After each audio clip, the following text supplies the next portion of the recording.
नमस्कार साथियों, आपका अशोक सर क्लासेज में हार्दिक स्वागत, अभिनंदन। कल को आसान बनाने के लिए आज आपको कड़ी मेहनत करनी पड़ेगी और कड़ी मेहनत का परिणाम आपके लिए हमेशा अच्छा ही रहेगा।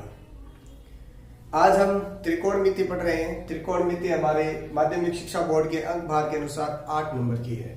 तो 8 नंबर किस प्रकार के प्रश्न आएंगे? तो 8 में एक एक नंबर के 4 प्रश्न आएंगे और 4 नंबर का 1 प्रश्न, टोटल 5 प्रश्न आएंगे। 1 नंबर के 4 नंबर का 1, टोटल 5 प्रश्न। त्रिकोणमिति में एक सबसे सिंपल सा सूत्र है लाल बट्टा कक्का। इस लाल बट्टा कक्का के आधार पे आप जितने भी साइन कोस, टेन, कोसेक, सेक, कोट, उन सभी का मान निकाल सकते हैं। तो लाल एल ए एल, एल का मतलब होता है लंब, ए का मतलब होता है आधार, के का मतलब होता है कर्ण। तो अब इनको क्रम से आप साइन कोस टेन से याद करते हैं। तो sine theta, cos theta, tan theta. Sine theta क्या होगा? लंब बटा आधार। जो 1 नंबर है ये साइन थीटा है, 1 number sine theta, 2 number cos theta और 3 number tan theta. 1 number sine theta लंब बटा कर्ण, 2 नंबर है कोस थीटा आधार बटा कर्ण, 3 नंबर है टेन थीटा लंब बटा आधार। और इनके उल्टे यानी 1 बटा साइन। 1 बटा साइन क्या होता है? कोसेक। तो ये कोसेक है तो इनका भी उल्टा हो जाएगा, कर्ण ऊपर चला जाएगा, कर्ण बटा आधार। इसी प्रकार कोस, तो कोस 1 बटा कोस का उल्टा होता है सेक, कर्ण बटा आधार। टेन, 1 बटा टेन का उल्टा होता है कोट, कोट का होता है आधार बटा टेन। एक हमें प्रश्न दे रखा है, सिंपल सा प्रश्न है लेकिन महत्वपूर्ण प्रश्न है। साइन ए का मान दे रखा है 3 बटा 4। तो हमें जो मान दे रखा है उसको देख रहा है कि भाई ये 3 ऊपर वाला क्या है और नीचे 4 ये क्या है। तो ऊपर वाला साइन थीटा में क्या होता है सूत्र? साइन थीटा का क्या सूत्र होता है? लंब बटा कर्ण। तो 3 ऊपरला, ये ऊपर वाला है ये लंब है और नीचे वाला कर्ण है, तो 3 बटा 4। तो इसमें 2 तो आ गए। पाइथागोरस के अनुसार 3 चीज होते हैं, लंब, कर्ण और आधार। तो इस प्रकार ये लंब वाला खड़ा वाला लंब है, इधर सबसे बड़ी भुजा ये कर्ण दे रखा है और सबसे नीचे आधार। हमें आधार ज्ञात करना है। तो आधार का स्क्वायर बराबर कर्ण का स्क्वायर माइनस लंब का स्क्वायर। ये पाइथागोरस प्रमेय है, पाइथागोरस प्रमेय, जिसमें क्या होता है? कर्ण का स्क्वायर बराबर आधार का स्क्वायर प्लस लंब का स्क्वायर। तो इस सूत्र से हमने आधार का स्क्वायर ज्ञात करने की कोशिश की है। तो कर्ण का मान 4 का स्क्वायर किया माइनस लंब का 3 में स्क्वायर किया, 4 का स्क्वायर 16 माइनस 3 का 9। और फिर इधर स्क्वायर था और इस तरफ अंडर रूट आया, तो अंडर रूट में हमेशा प्लस माइनस दोनों मान हो सकते हैं, अंडर रूट 7। ये आधार का मान आ गया। अब हमें प्रश्न में क्या कहा था? कोस ए। तो कोस ए का है ये रहा आधार बटा कर्ण। तो आधार ऊपर की ओर है, कर्ण नीचे। तो आधार की जगह हम यहां से जो भी निकाले थे आधार अंडर रूट 7 और कर्ण है 4। इसी प्रकार टेन थीटा क्या है? लंब बटा आधार। ये हमें याद रखने पड़ेंगे और ये याद करने का सिंपल सा तरीका ये लाल बटा कक्का सूत्र है। इस सूत्र से आप आसानी से याद कर सकते हैं, रटने की आवश्यकता नहीं है। तो लंब बटा आधार, लंब है 3, आधार है जो हमने निकाला था पाइथागोरस प्रमेय से अंडर रूट 7। तो एक बार इसका आप स्क्रीनशॉट ले लीजिए, फिर हम महत्वपूर्ण प्रश्न दूसरा और कराते हैं।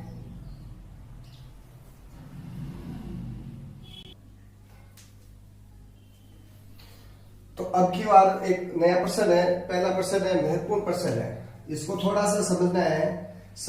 इसमें क्या दे रखा है? ए बी बराबर अपने दे रखा है, प्रश्न के अंदर 24 दे रखा है। ए बी बराबर 24, BC बराबर 7 और AC हमें पता नहीं है। तो ये भी पाइथागोरस प्रमेय के द्वारा हम इस AC का मान निकालेंगे। तो पाइथागोरस प्रमेय क्या होता है?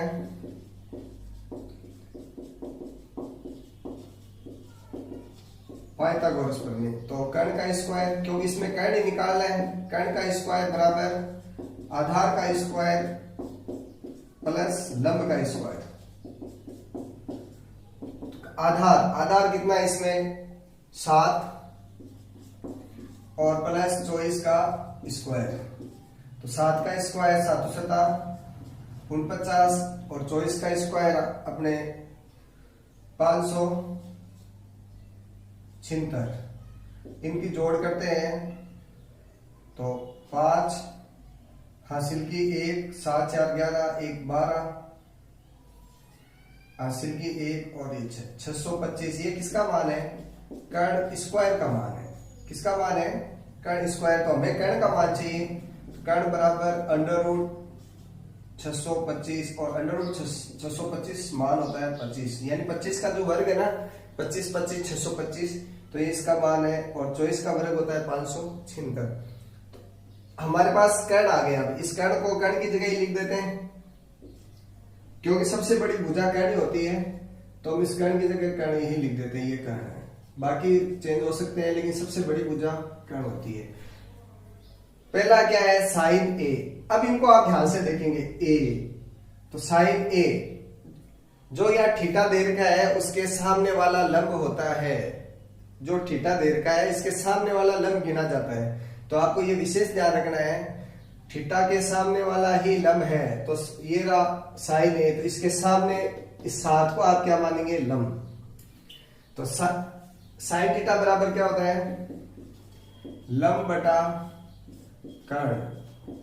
तो ए है, तो ए के सामने वाला लंब कितना है? 7, और कर्ण का मान कितना है? 25।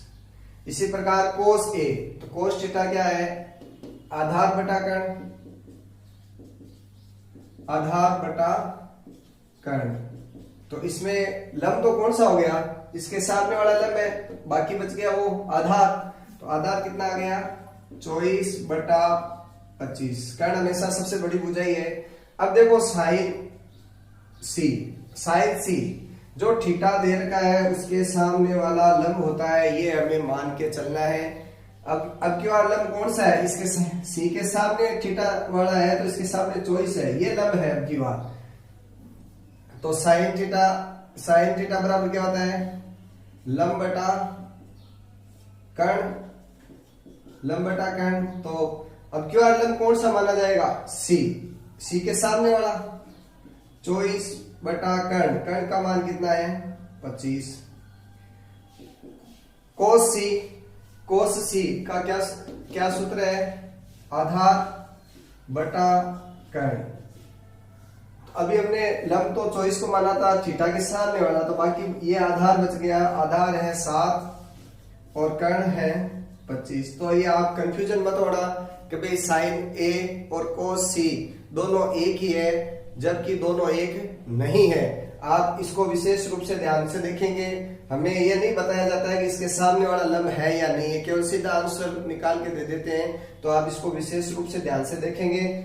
जो थीटा दे रखे आप नोट कर सकते हैं अपनी नोटबुक में। थीटा के सामने वाला लंब होता है, थीटा के सामने वाला लंब होता है, थीटा के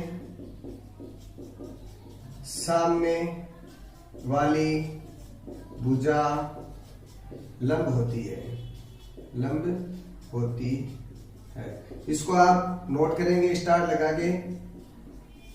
ये महत्वपूर्ण चीज है। नहीं तो यदि मान लो थीटा के सामने वाला लंब नहीं मानते तो दोनों के मान सेम आते हैं, जो फिर गलत हो जाते हैं। महत्वपूर्ण प्रश्न है परीक्षा में। जरूर नहीं है कि 4 नंबर का जो प्रश्न है वो बड़ा प्रश्न है, छोटे छोटे 2 प्रश्न को बना के भी 4 नंबर के कर सकते हैं। तो ये आप ध्यान रखेंगे। अगला एक प्रश्न और दे रखा है, कोट 15a बराबर 8 हो तो साइन ए और सेक ए का मान ज्ञात कीजिए। तो पहले हमें कोट ए क्या होता है वो देखते हैं। तो कोट ए, ये 15 इधर है और ये 8 इधर, यहाँ ये गुणा में इस तरफ आ जाएगा, किसमें चला जाएगा? भाग में। तो 8 बटा 15। अब हमारे सूत्र में देखो, कोट में ऊपर वाली संख्या क्या है? आधार, और नीचे वाली क्या है? लंब है। तो इसको 8 को आप क्या मानेंगे? आधार, और ये 15 क्या है? लंब है। तो एक भुजा कौन सी रह गई? एक भुजा कौन सी रह गई? कर्ण रह गई। तो कर्ण पाइथागोरस के नियम से निकाल लेते हैं। तो कर्ण का स्क्वायर बराबर आधार का स्क्वायर प्लस लंब का स्क्वायर, या छोटा सा ही निकाल लेते हैं, सीधा शॉर्ट में ही निकाल लेते हैं। तो कर्ण का स्क्वायर बराबर आधार का स्क्वायर प्लस लंब का स्क्वायर। सीधा शॉर्ट में कर देता हूं। तो आधार का स्क्वायर 8 का स्क्वायर प्लस 15 का स्क्वायर, तो 8 बटा 64 प्लस 15